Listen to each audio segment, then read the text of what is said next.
Hi everyone, I'm Miss Gian and welcome to our video lecture for today. We will discuss one of the most practically useful lectures you'll attend this semester. I keep saying that at the beginning because, well, everything that we will be discussing in social psych is useful. But anyway, we're diving into persuasion, the science of how minds get changed. Now, whether you realize it or not, you've been both a target and an agent of persuasion. You've been on the receiving end and you've also done this in some form or another. So typically, when you wake up in the morning, unsa man inyong automatic behavior? Diba, you grab your phone, then you check on your messages. So maybe while checking your messenger, your friend, message siya and the friend wants to grab some coffee or something. And then after, na-curious ka, unsa na nahitabo sa Facebook or Instagram. And so, nag-scroll ka sa Facebook. And kakita kag ad na makes you want something, diba? So you went to school, then you talk someone into lending you notes because when you wake up in the morning, na wake up ka mga 5 a.m., na wala na ka bantay na mga 1 hour na ka nag-scroll di ay, so wala na ka-review, tarong. So pag-abot mo sa room, na dool din ka sa inyong studios na classmate and then imong gi-convince na ipalend ang notes niya nimo, di ba? Magiing na paano mo ko busy sige na maluoy ka kay wadyo ko katuon niya padung na ko hagbong. So what you're doing is you're actually persuading someone. There's persuasion and being persuaded behind every action in your daily life. So we're going to unpack the psychology behind these everyday interactions and understand why there are some messages na stick to us while others fall flat. And by the end of this lecture, you'll have a toolkit for analyzing persuasive attempts. And just as importantly, protect yourself from being manipulated. So, unsa magiday ng persuasion? Well, at its core, it's simply the process of changing your attitude or through a message being communicated. And what's funny, kay there are different labels of persuasion. So, at one instance, we call it quote-unquote education if we agree sa message. And we call it propaganda if we don't agree sa message. And do you know what this shows? It shows our own bias. This is not to say na ang persuasion is not inherently good or that persuasion is, this is not to say that persuasion is inherently good or bad. It's a neutral thing. It's a neutral process. It depends entirely on the content of the message and the intention behind communicating it. So for example, if you're trying to persuade a parent to wear seatbelt or a therapist helping someone overcome mga negative thought patterns or ka ng mga public health campaigns na kapag COVID, di ba? Encourages the public to do or to have some vaccination. Kanisha, these are all forms of persuasion that we would consider as beneficial. So, it's important lang, Jude, to understand how the process works so we can be more thoughtful about whether when we accept or reject mga persuasive messages. So our brains have essentially two different ways of processing persuasive messages. And understanding these two different pathways is very important.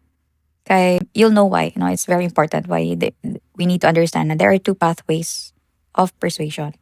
So I want you to think of it as mura bitaw ka ng two different routes to the same destination.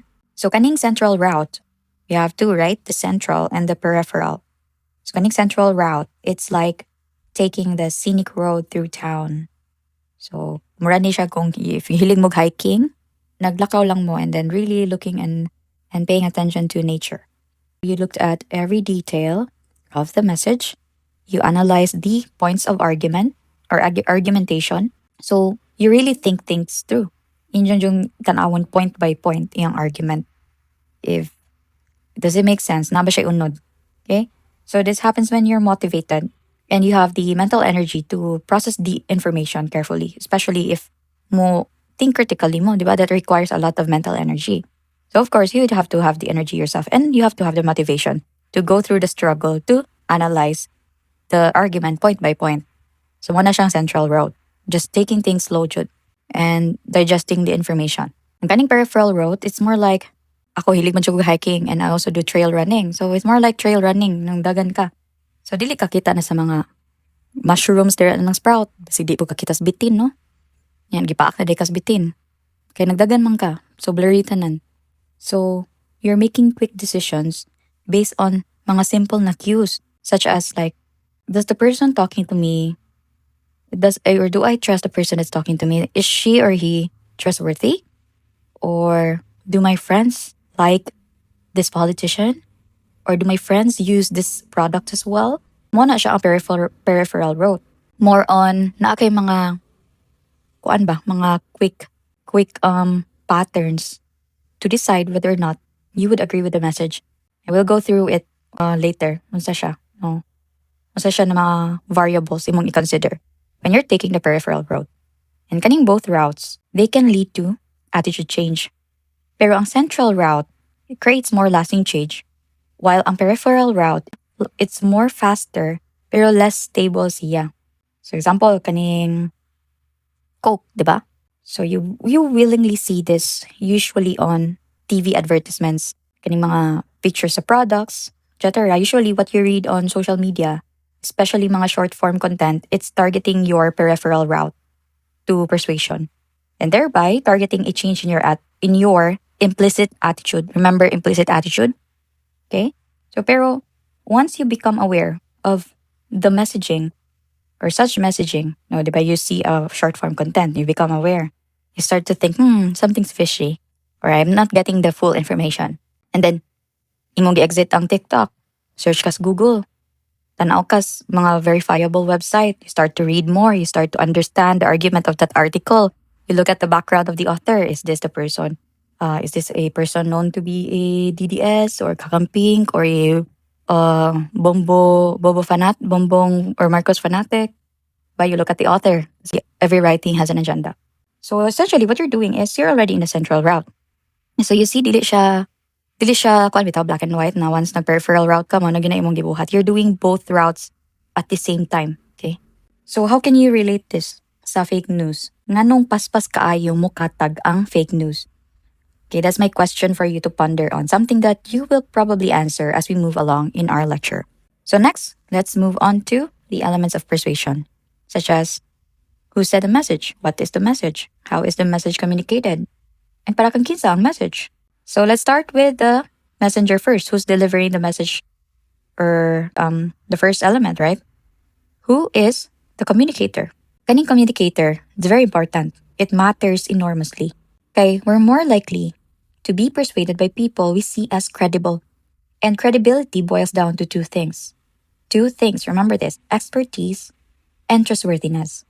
Now, expertise is about whether someone knows what they're talking about, pero you don't have to lay down your resume and your certificates for people to believe what you say. Okay, we have this thing we call perceived expertise. Or in simpler words, this is our perception of someone's expertise through various factors like speaking confidently or even just agreeing with the audience initially. So, parang mga story bitaw na, yeah, I get your point. I side with your point. I agree with your point. Kana siya. That will increase someone's perceived expertise. So when a speaker does those things, most of the time, we perceive them to be an expert on what they were talking about, regardless of their actual experience or degree or awards. Ang kaning trustworthiness, even trickier. Okay? Very tricky. We tend to trust people more when they argue against their own self-interest. Okay? And another thing is when they maintain good eye contact or even speak quickly. Makita mo mga political posts, right? Na moingon, I voted for insert a certain politician. Example, Leni Robredo, Duterte, Marcos, whatnot. But then insert anti-Leni or anti-Duterte or anti-Marcos sentiments or mga message. Diba? Mga ganun. Example lang, kita na online. I voted for Leni in the previous election. But I agree with the sentiments of the public that she does this and that, blah, blah, blah, blah. The message is anti-Lenny. Kana na framing is a trick. Not really a trick. A way to get your, or a way to increase perceived trustworthiness. Why would you argue against your own self-interest? So, the same can be true for the other side. I voted Duterte a few, in the previous election, but I agree that the EJK killings is a moral. So, if makabante mo ana, and I want you to look at after this, no, want you to scroll over Facebook and see those framing of messages.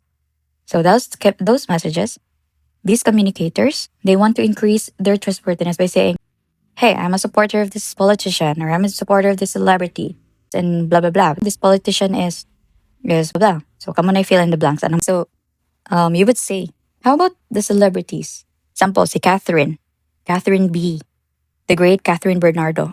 Dr. Denisia, why do people selling vitamins tap Catherine to endorse their products? So does Catherine Bernardo have expertise in medicine? Doctor ni siya? Ni graduate ni siya as a pharmacist or whatnot, a chemist? Well, they're doing this partly because celebrities are often attractive or relatable, and even both. And these constructs increase the communicator's persuasiveness. Remember, perceived trustworthiness, okay? So that's why you see a rise in local influencers or kind of mga influencers in general. It's the biggest marketing shift. And essentially, it's because of this finding. And I mean, rather, this also explains why when we are voting, we tend to follow people we like. We like them for a reason. Diba? We like our friends for a reason. They're our friends. They're in our circle for a reason. And usually, we take recommendations from our friends and families because we trust them. We like them. We are kind of similar because, well, they're in a circle. So when we form our own judgments and decisions based on these things, what route of processing are you taking? Is it the central or peripheral route? So you should already know the answer to that. Okay, I'm not gonna feed you. But do you think if you form your judgments and decisions based on, well, my friends, I like my friends, I trust my friends, they're voting for this politician, I should vote for this politician as well. What route are you taking? So you'll answer that on your own. Now let's move on to the second element of persuasion, and that is looking at the message itself. So kano sa kamo gamit sa logic or emotion in communicating our message to an audience? Well, the answer is it depends on your audience. Here, let me show you a short, funny clip. This was a viral clip during peak election season. Kuya, ate, yung tanong ko lang, bakit niyo po gusto kay Bong Revilla? Uy, baka mabait. Ano ba? Paano naman po yung mga plunder cases niyo po dati, yung pork barrel scam? Palagay niyo po ba? Hindi po kami naniniwala doon, kasi mayaman na yung Peripheral. Mayaman na siya, so hindi na siya magnanakaw. Opo. Ano ba? Ano ba po yung mga platform niya na gusto niyo? Meron ba kayong gustong batas na isinagawa niya? Ganun. Ano kasi basta guwapo siya. Yun lang po. Kaya ma'am, ano po yung dahilan niyo? So remember this, the girl thought there was a question of the reporter, and then the girl said, "Kasi po, guwapo siya," or something. Okay, so here's the thing. Educated audience who care about the topic, say for example, who are you gonna vote? If you care about that, you tend to prefer rational arguments. Asa may rational argument dito? When the reporter asks for a question and you answer rationally, you answer the question with facts and data. But if your audience is distracted or not particularly invested in the issue, emotional appeals often work better. So mo tabo. Usually, these people, they're not really stupid. They just don't care enough to think through who they're gonna vote. So dali ra kasi sila nada sa budots ni Puryagaba lang. My gosh. Okay? So please lang class, kung mo-vote mo, ayaw mo padala sa mga tao na magsayaw-sayaw lang budots. You have to care. You have to care, no? Who you're gonna vote. You have to look at. You have to look at it with your values, with facts, with data, and the argumentation point by point. Okay? Let's move to fear appeals. We have rational appeals. We have emotional appeals. Kind of like emotional appeals involving mga kuan pod mga humor, right? Kaning angkas na humor. That is a kuan, that is an emotional appeal when you're involving humor. Now, fear appeals, very interesting. Kay double-edged sword siya. They can be very effective but only if they follow a specific formula. Unsa man ni siya na formula. You need to make people first genuinely afraid of something. There is a consequence that they're very afraid of. And this one is very important, you need to give them a clear, doable solution. Kay if you just scare the shit out of people without offering anything, without offering a solution and an action, this often backfires. Okay, so fear appeals only work if you put a doable solution as a partner of the fear message or the fear appeals. And sometimes arguing both sides of an issue is more persuasive than just presenting your own position, especially when your audience is well informed or especially when your audience initially disagrees with you. So this graph indicates that the credibility of a source would create the most effective opinion change if its position is extreme. So for example, researchers conducted a study where T.S. Eliot is a recognized author, a highly praised, rather a recognized author. And can you see T.S. Eliot daw, highly praised an ugly poem versus can you see Agnes Stearns, who was just a student, and the Agnes Stearns praised an ugly poem. So they found out that T.S. Eliot's extreme position contributed to a more effective behavior or belief change. Kaya when T.S. Eliot praised the poem, participants began to view it positively. So how do you apply this in real life? Diba, there's an ongoing discourse about the strict haircut and uniform policy in the university. And the other party argues that this does not provide inclusive education and it inhibits the right to express oneself. While the other party contends that it establishes formality or uniformity in appearance. It promotes discipline, equality, and it essentially directs the focus on academics. Mo na ilahang argument no sa both sides. So how do you persuade the stakeholders who create such policies to side with the student body?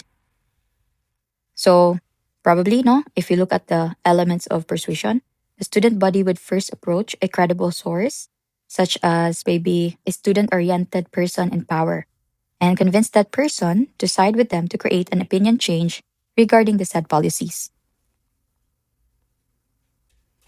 Now, let's move on to the appeals and the primacy and recency effect.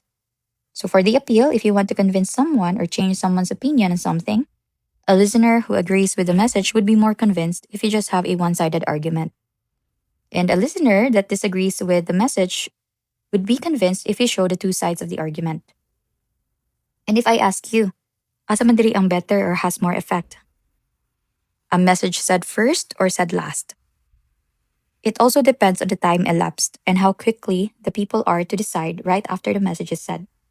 For example, look at this graph. When two persuasive messages are right after each other, then there is a time elapse when the audience need to respond. The first message has the advantage. This is called the primacy effect. Kaning second, kaning orange squares, is the recency effect. And that's when two messages are separated in time and the audience responds right after the second message. Okay? So then the second message becomes more persuasive. That's the recency effect. Okay? So in sum, the persuasiveness of a message depends on the emotion or logical reasoning.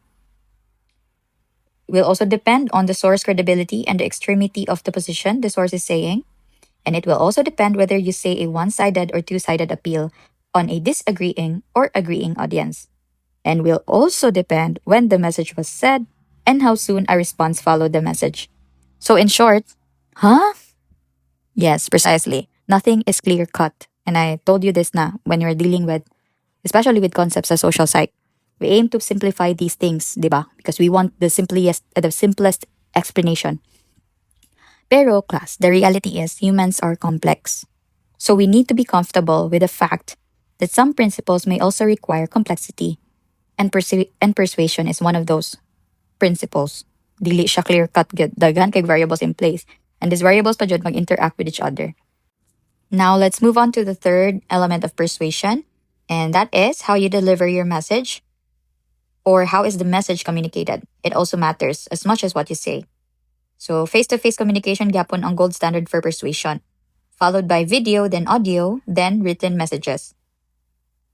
Na-adjust something because we're humans, right? So there's really something powerful sa mga kanang naay human presence and interaction when communicating a message rather than just digital communication. Okay, if you just communicate it digitally, example you're watching a YouTube video, it does not fully replicate the magnitude of persuasion when you're talking to someone face to face. However, and there's a caveat, for complex messages, a written communication is more effective than face to face communication. So, if kailangan dagan ka siya sides to an argument or argument that you need to address, a better message would be to communicate it via written form kung complex siya. Kay we also have a concept called the two-step flow of communication. Unsa ni siyang two-step flow of communication? It just shows us na ideas don't usually flow directly from media to general public, from source to general public. Instead, they go from media, then opinion leaders in the community, who then influence everyone. Okay, so you can also observe this sa kanina show, di ba? About another type of drugs, aside from the one that I show in the previous slide. So can I see who here watches Breaking Bad? For a moment in my life, I was so addicted to Breaking Bad. So can you see Jesse Pinkman?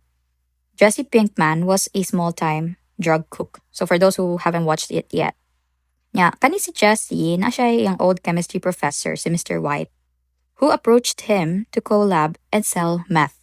So of course, in theory, if Jesse did not know Mr. White personally, he would not have said yes to the proposition. And the same goes for Jesse's friends, di ba? Si Badger, si Skinny Pete, and then si Combo. They wouldn't have agreed to sell and distribute the drugs if it weren't for their friend Jesse convincing them. So personal influence almost always trumps mass media influence. So as I said, this is why influencer marketing works so well on social media. Kay we trust people we feel connected to more than we trust mga advertising agency or kana mga TV ad na tumakitaan na. We don't know kisa na siya na stranger ni ingon na Vicks recommends, something like that, or doctors or dentists recommend Colgate 100% killing of bacteria, whatnot, diba? So we usually are more persuaded if we find the person relatable, if it's a close personal relationship pod. Okay, and so finally, let's talk about the audience. Kay who you're trying to persuade makes all the difference. So natay something that we call the impressionable years. So this is between ages 16 and 25. Your age, you're in this age. So when people are most open to attitude change. And the political attitudes you form during this period tend to stick with you for life. And that's why the events happening during your college years, social media, climate change, mga global pandemics, it will likely influence your worldview decades from now. And individual differences matter too. Some people have a high need for cognition and they actually enjoy thinking hard about complex issues. And usually they use the central route. Others are more comfortable with quick, intuitive decisions. They don't like to think a lot. So it's important that you know your audience or who you're talking to. Okay, so that your persuasiveness will increase or the persuasiveness of your message will increase. You need to know your audience. And that's if you've tried writing editorial sections in newspaper. I was once a editorial writer. We were told to know our audience. Una, our position, how do we give the arguments? And the most vital is to know who is reading the newspaper. Important na siya in communicating your message. Okay? So let's look at now cult indoctrination. Okay? There are religions na makaingon tag kulto ni, pero it's widely recognized as a religion. Okay? And how you consider a religion versus a cult. it could be a very thin line. Okay, but anyway, that's not a point. That's not a point. We're not doing any religious studies here. We're looking at how do cults how do cults persuade people to kill themselves? And there is actually an actual incident that happened. Okay, the Heaven's Gate cult.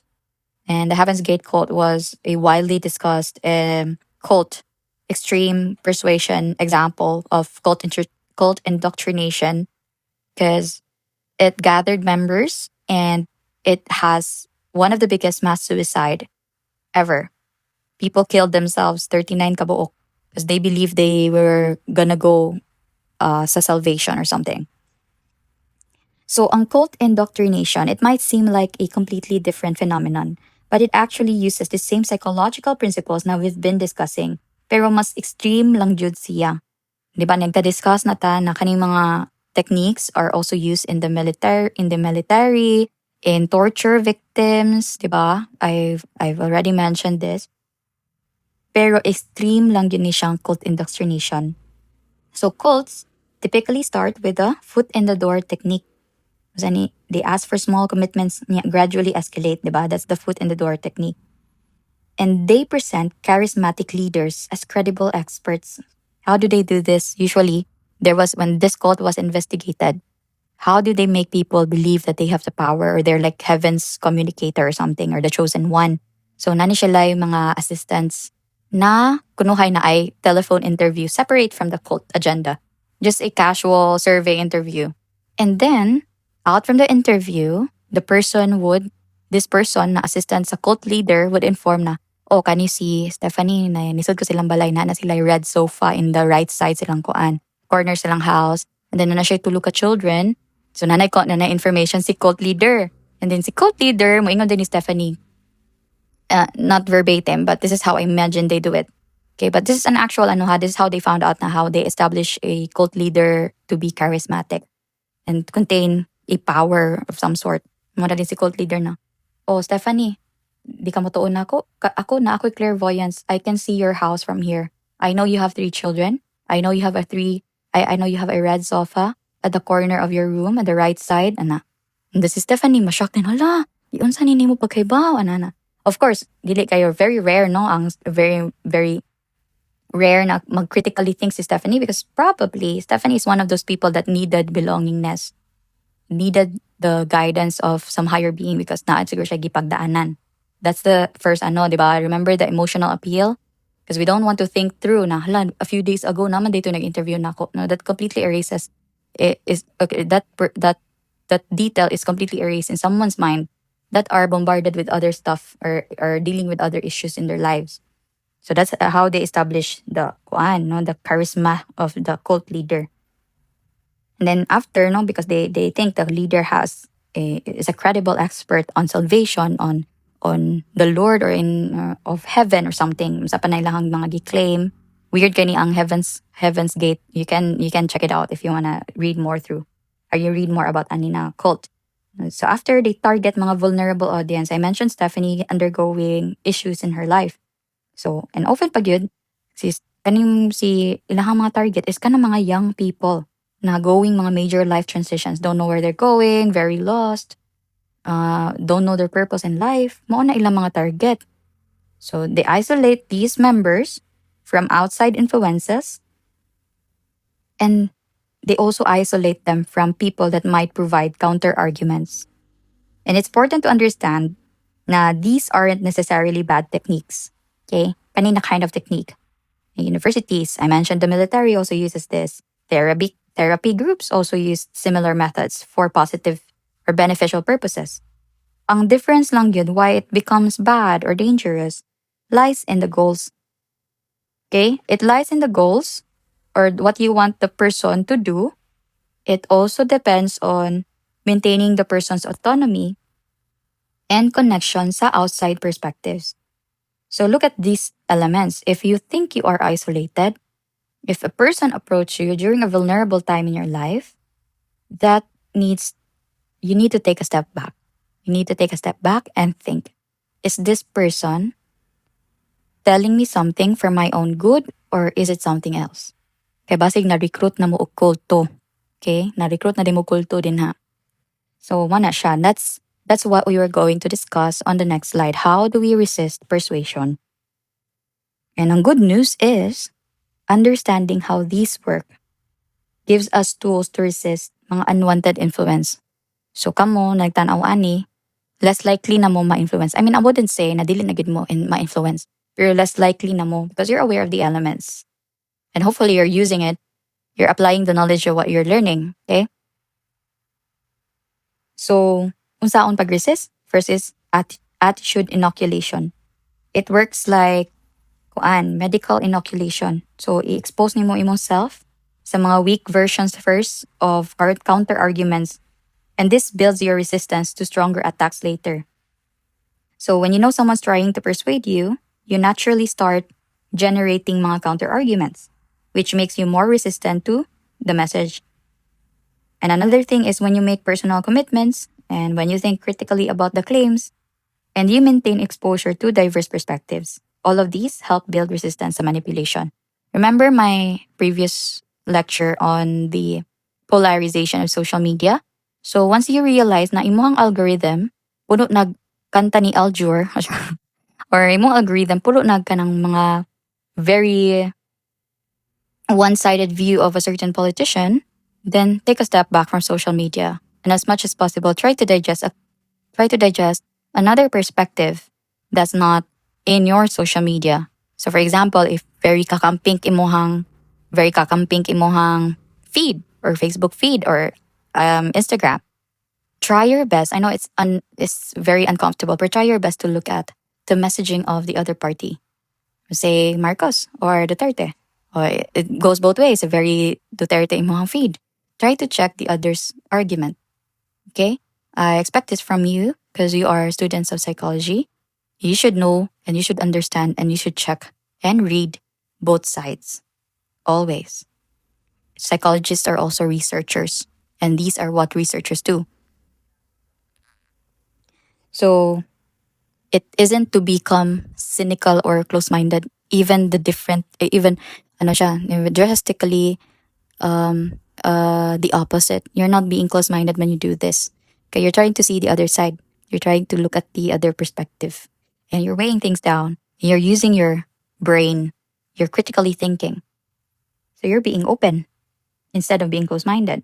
And you're being more intentional about when and how you allow your beliefs or attitude to change. Okay?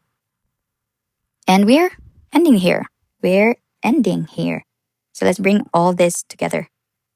So, as always, I have like 5 summary, mga key takeaways and real world applications.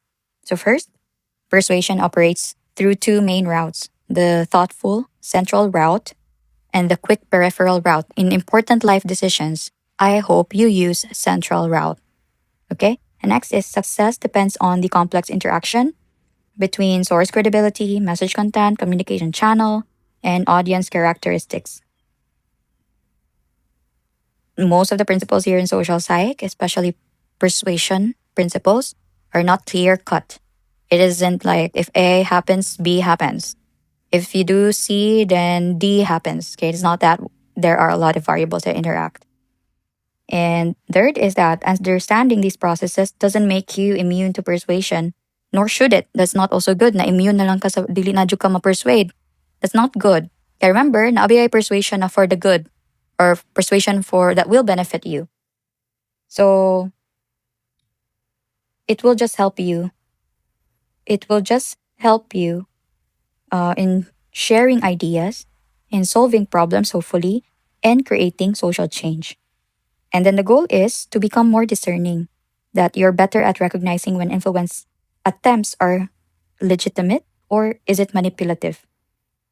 And then you're more intentional because you now understand or you now know what elements to check. You're more intentional about when you choose to be influenced. Okay, again, our goal is not to really be immune or not to be influenced. We still want to be influenced, but we need to be intentional when we allow it.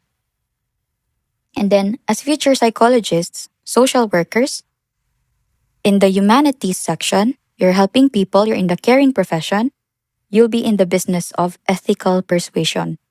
So you need to help people change harmful thought patterns and behaviors. So use this knowledge responsibly. And that is my last message. Okay, I hope this was all helpful. Thank you so much for listening. And as always, see you next lecture.